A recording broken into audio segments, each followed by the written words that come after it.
Late August, the height of France's sacred summer break. But these waters are roiling with bitterness and cultural division.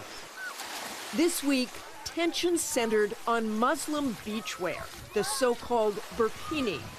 I don't see why it bothers people that someone has on a little more clothing. At a certain point, it's got to stop. We're a secular country.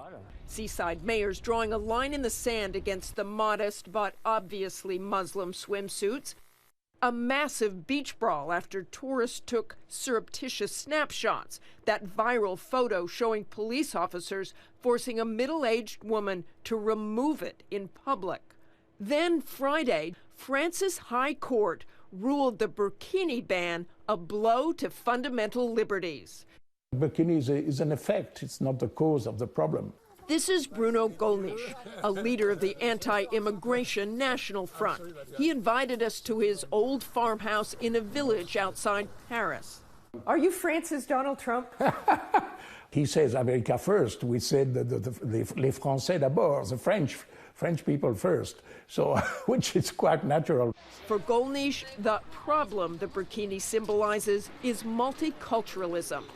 Even if one upon 1,000 of them are willing to take part to the jihad, it means that there are several thousand of people. The French government says there are more than 8,000 Muslims in French territory who have given some sign of radicalization.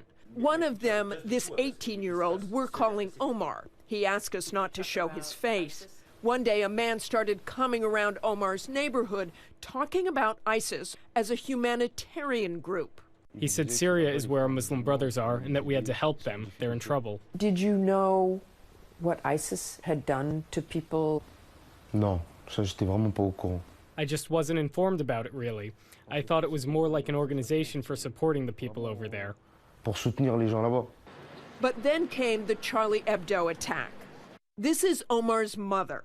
He goes, Mom, look at the terrorist attack. I actually smiled and said, he's finally going to understand. These are not Muslims.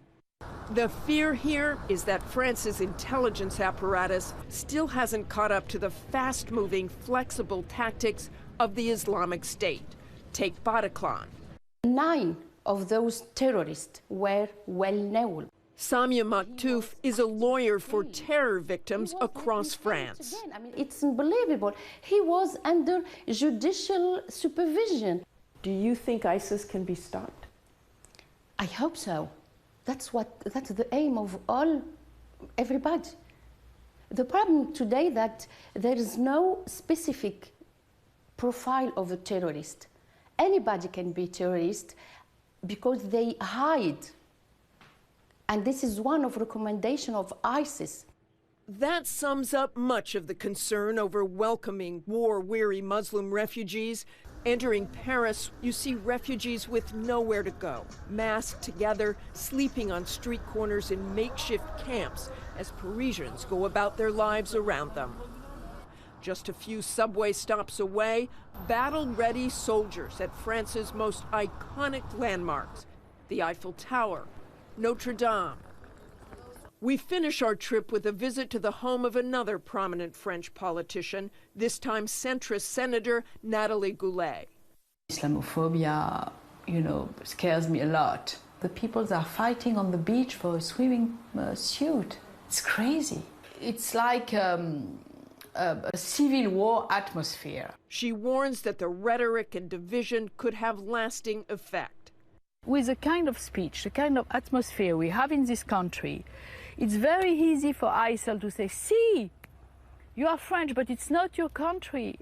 Your wife, your sister, your mother, they are not respected.